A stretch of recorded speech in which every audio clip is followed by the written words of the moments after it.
Assalamu alaikum. Hello, ladies and gentlemen. I'm talking with Nigerians. I asked Allah. I said Allah to share Nigeria into four. Allah share Nigeria into four. Let's everybody relax. We don't have any time. We are killing everybody. If Habinda, what happened in Edo State, it happened in northern Nigeria. It happened that they kill Igbo people or they kill any southerner. The story will be different. The story will be different. You know, Igbo people with propaganda.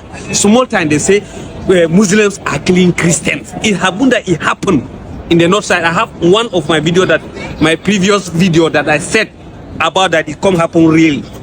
You understand? So we don't want any issue. May Allah, I say God, may God share Nigeria into four parts.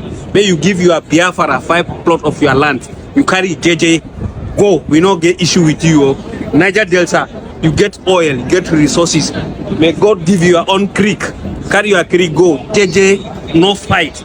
Yoruba people, Allah don't give you blessing of sea. You have seaport, you have resources. Carry your resources, alhamdulillah. Carry them, JJJ, go without sharing of blood. Very simple. We are deceiving ourselves every time, one Nigerians, but we are not one for our minds. Just take a good look at what's happening in Nigeria. It has been that what happened recently in Edo State, it happened in the north side. The story will be different. Even channel television cannot allow to rest. Social media everywhere. But now it happened with Hausa people. They look like people are taking them like animal. I see some people are doing propaganda, is carrying another bandage pictures, another country pictures are posting and say that, see, Northern, where are they carrying for AK-47 to go this? You see what happened? You, Northern, you have lands, you have land to farm, you have gold, you have oil. We, Northern, we have oil. We have oil as Niger Delta have. So where are we looking? Everybody carries on self, JJ, and go. Share without blood. We can share the country without blood. It happened during Jonathan. They did it in House of Assembly. They did not succeed. But inshallah, now let's do it by ourselves. Just do it generalizing, not sharing of blood. Let's share the country. Everybody will stay peace. Everybody will stay peace. If I'm going to Lagos and I'm going to another country, I'll follow their rules. If they are coming to my side, they know they are going to another country, they follow their side. Everybody is very simple. All is West Africa. As I was like, okay. Hello everyone and welcome back.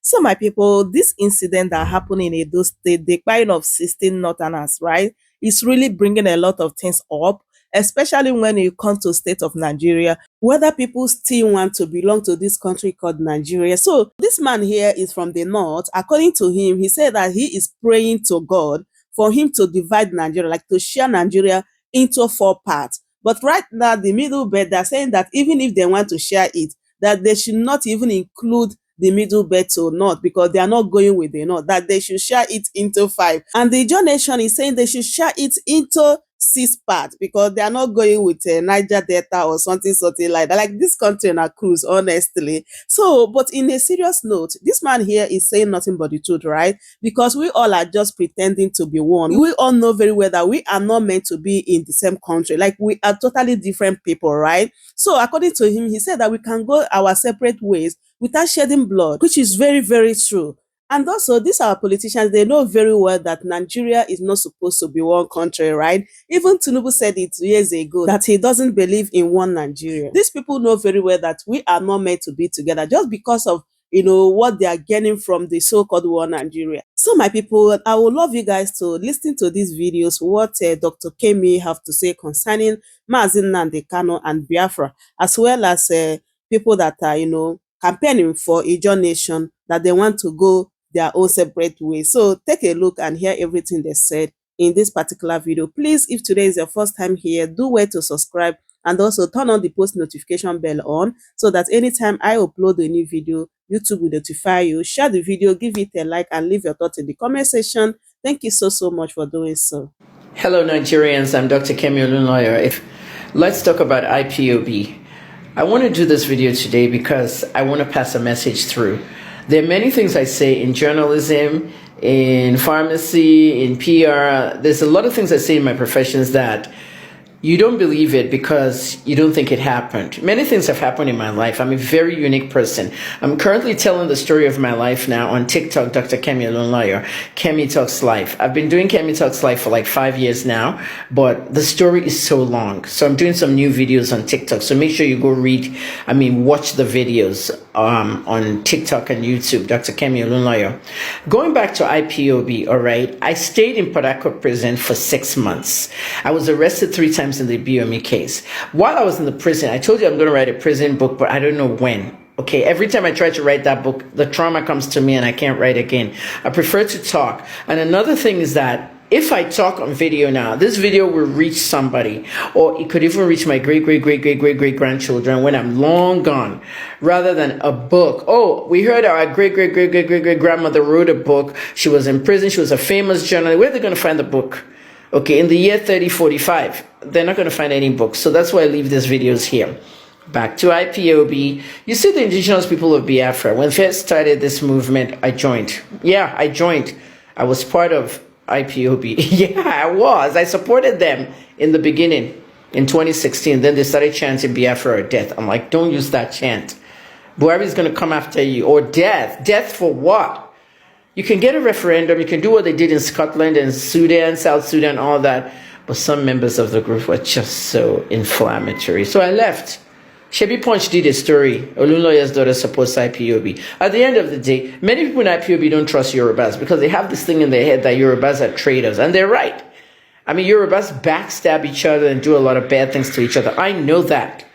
So at the end of the day, the Igbos were advocating for a separation of Nigeria because of Biafra, knowing that fully well that they wouldn't give it to them, okay, because of all the oil sitting in rivers, which is why the Biafran War even happened in the first place. And the people that committed that genocide are still alive. So I told IPOB, let's go after the people that committed the genocide. Okay, so there was no ICC and there was no Amnesty International, but there are ICC and Amnesty International. Now Yakubu Gowon is sitting in his house sipping tea.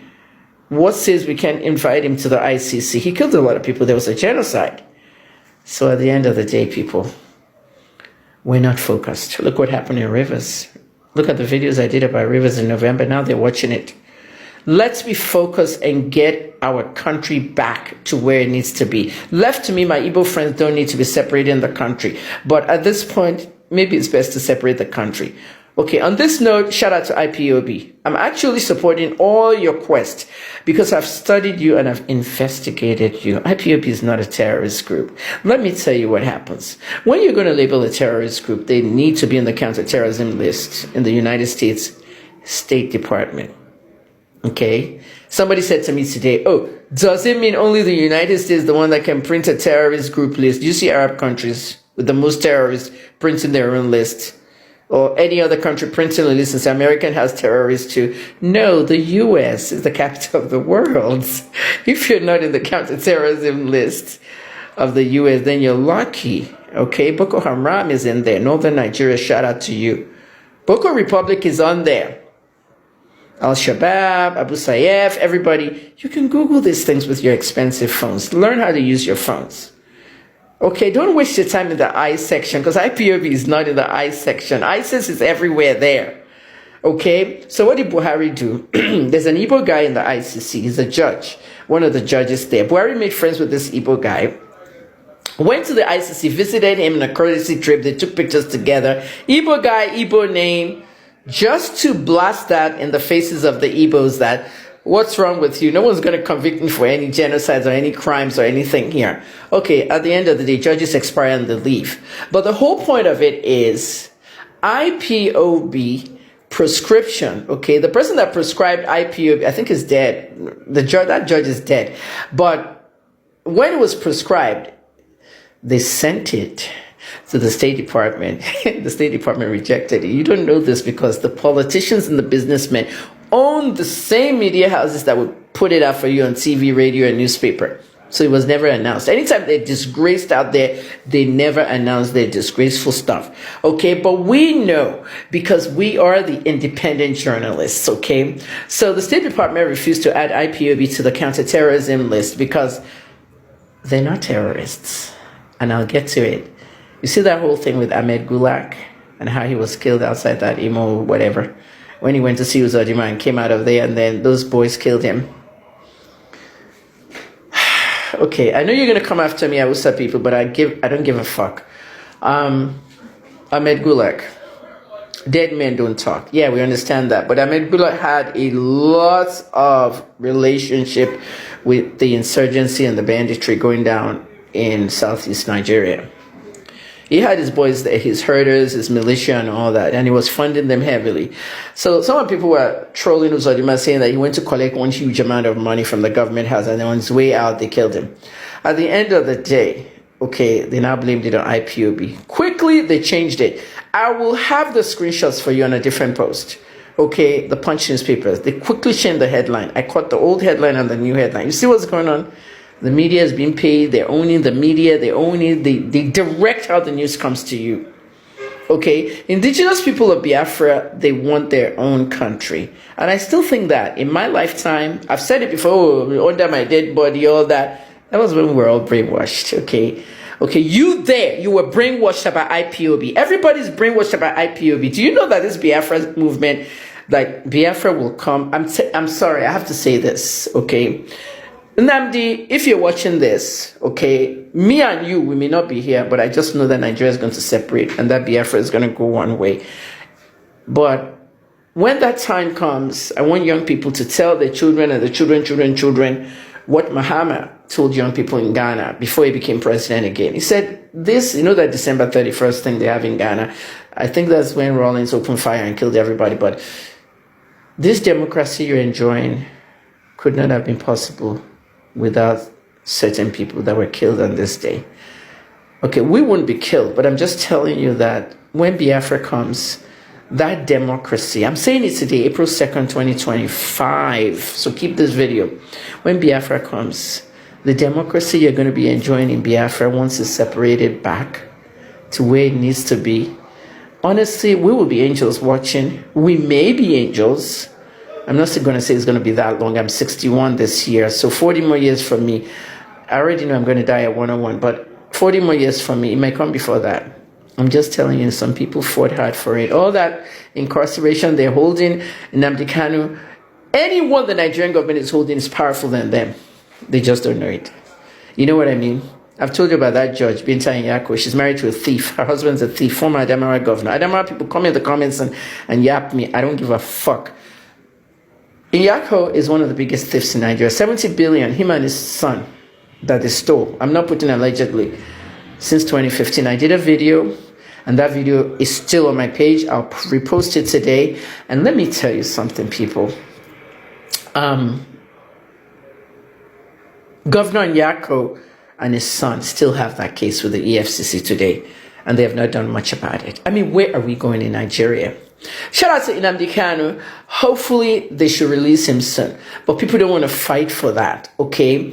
Many of the killings that happen in Imo, Anambra, Abia, all those unknown gunmen stuff was a big-ass lie.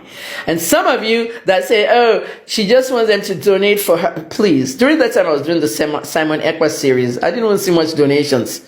Talk less of donate for me. You know, I didn't do it for donations, okay? I just did my videos. If people knew that I was looking for donations, they would have donated maybe, but I wasn't asking for donations. I'm just putting out the truth. So get it to your head, Hausa people and any Yoruba person that dares interfere. I keep it real, all right? And I think that Kanu should be released and he should sue everybody in, what's the country, Kenya and all that. The people that set him up and all that for that extradition and all that, because that was done wrong. Okay, you need to know the rules and the laws. And another thing, President Tinubu is answering to the cabal in Daura. That's all it is. Because if he's really sensible, what he did this morning to Mele Kyari is what he should be doing with Nnamdi Kanu. Release Nnamdi Kanu out of that prison. Okay, he's fired Mele Kyari. Mele Kyari was like fraudulent to the core. I told you that this morning in the post.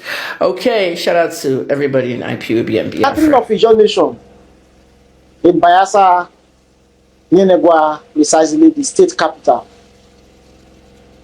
the Jerusalem of Ijaw Nation, is far beyond what is happening in River States.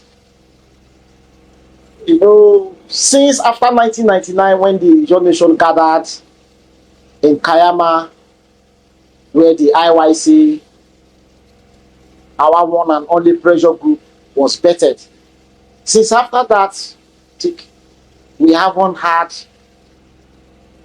a reason to gather our house. So I can categorically say that what happened in River State, to a larger extent, is blessing in disguise, because it has also awakened the consciousness of the ethnic nationality, why they need to sit down and critically assess their existence as a people in the country called Nigeria. And you know, they always said there are times when issues happen, also give results to a form of blessings. As a conscious Ijaw youth, and as the president of the formidable Ijaw Youth Council, IYC, I believe that the River State incident is awakening the consciousness of the Ijaw people, and it has given us reasons why we need to reassess ourselves, and that has led to this gathering where very pertinent and important issues were raised and discussed. First of all, the Niger Delta that we find ourselves is center of minority. And as such, Ijaw happens to be the largest ethnic nationality that's domiciled here in the Niger Delta. And all our agitations has always been the well-being of the entire minorities in the Niger Delta. When you come to the oil and gas industry, I can categorically tell you that about 75% of the oil and gas facility and activities are domiciled in Ijaw land. For the well-being and the survival of Ijaw nation, the Nigerian nation, the Ijaw ethnic nationality has over time contributed a quota. We understand that we have been clamoring for resource control. That has not come, but we have been comfortable living with our neighbors, our brothers, from all these geopolitical zones, irrespective of what we are contributing to the Nigerian state and what we are getting as a people.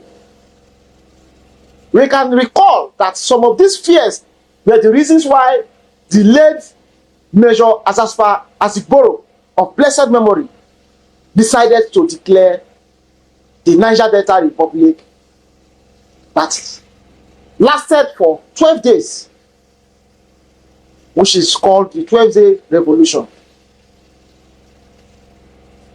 Down the line, we were believing that some forms of amendments are going to be made, and the interests and the fears of the minority will be put into consideration in the Nigerian state. And today, in our own generation, the things that the likes of late Major Asigboro was afraid of are still being made manifest in our own generation. And it calls for worry. We can recall the first executive governor of Biafra State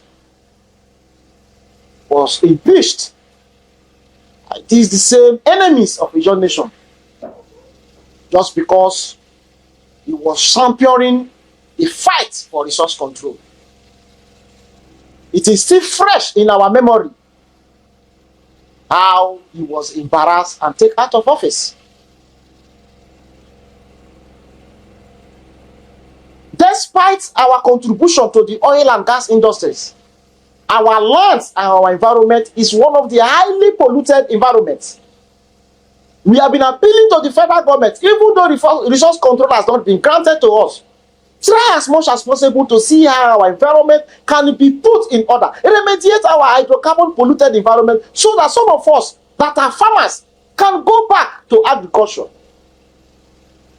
The federal government decide to give us deaf ears.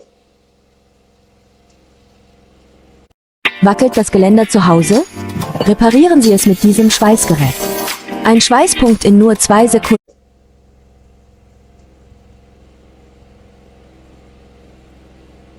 We are not jealous or envious of the Ogoni people, but their resolve have given them the needed results. Today, Ogoni land is being remediated just because they said that until their land is remediated, oil and gas activities is not going to be allowed. And today, their resolve have given them the result. As a Ijaw people, we believe it's high time we also take the Ogoni templates. And some of the environmental challenges that we are facing, we are also discussed in the summit. So I'm just telling you that the crisis in River State, to a larger extent, is a blessing in disguise to Ijaw nation, because that has led to several issues that we are discussing as a people that has been affecting us. Today, Nigeria as a nation, when there are crises between a community and the Nigerian military, without due diligence investigation, our community are always being burnt down. The approach being given to our community is quite different from the approach elsewhere. So we begin to ask ourselves, if at all we are part of this nation called Nigeria, or we are second-class citizens. So what has happened in River State has given us the opportunity to analyze and critically give an appraisal of all that has been happening around the Ijaw nation. And we believe resolutions that are going to be reached will definitely chart the way forward for the Ijaw nation and the existence of the Ijaw people in this nation called Nigeria. This is just the first one.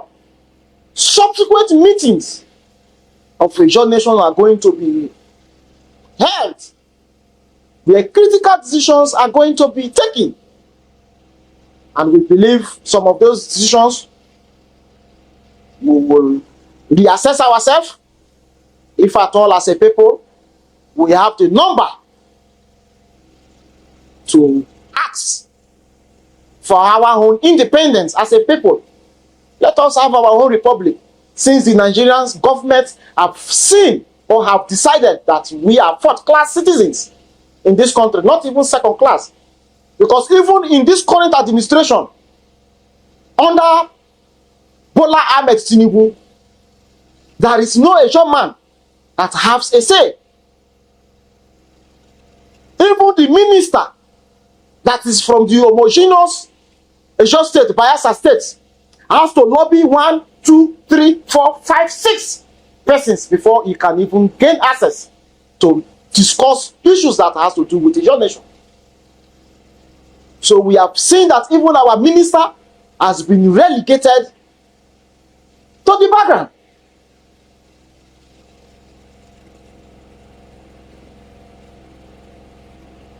Our issues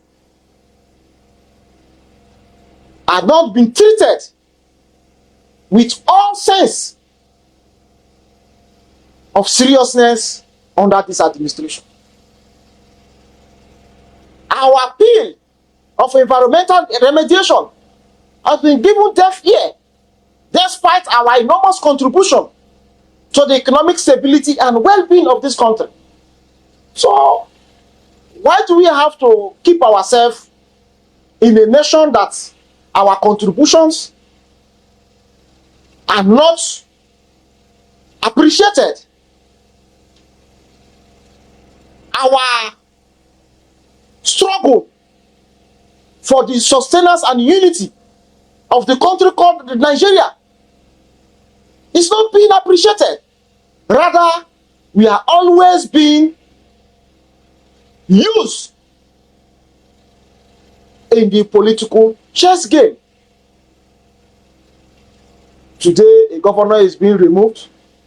The NDDC, that is our only interventionist agency, has now been turned to a political ground where funds are now being used to carry out political or use funds from our NDDC being used to fund political activity instead of using it to develop the infrastructural deficiencies that our people are facing.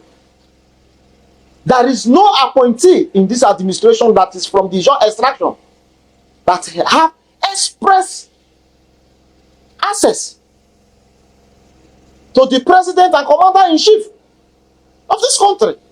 And we happen to be the fourth largest ethnic nationality. That calls for a concern.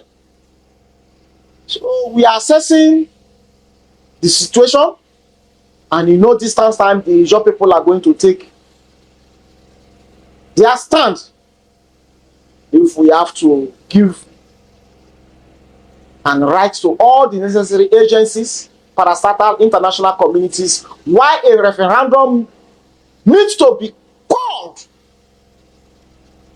for the Ijaw people to express if they are going to be part of the Nigerian state or they want to have their own country.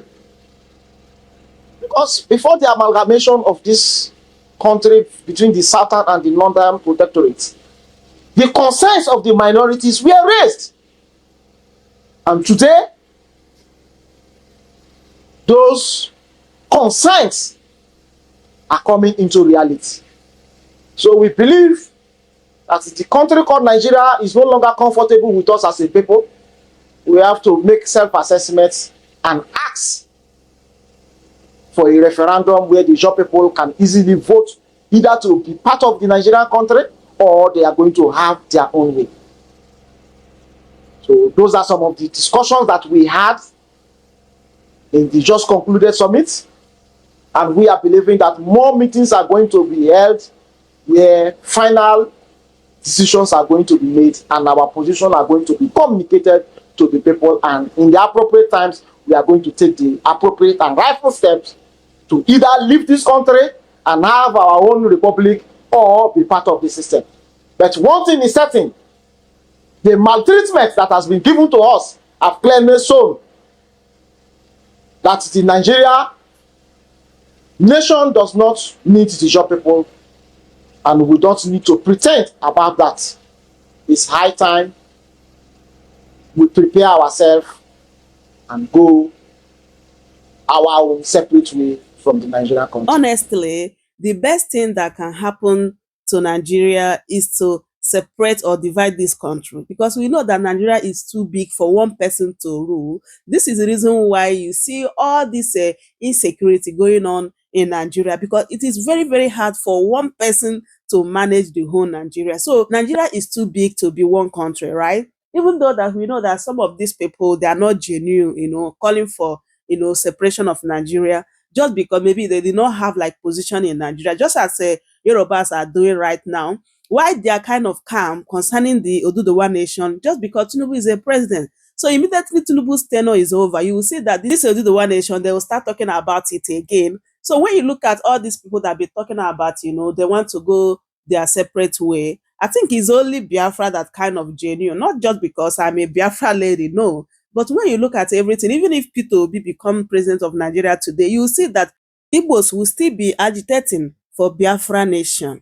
So my people, as I bring this update to you guys, I hope you truly enjoy watching. Please, I would love you guys to leave your thoughts in the comment section. Subscribe if you haven't, share the video and give it a like. Thank you so much everyone for watching. I will see you guys in my next update. Goodbye for now. Welcome to Chammer's News.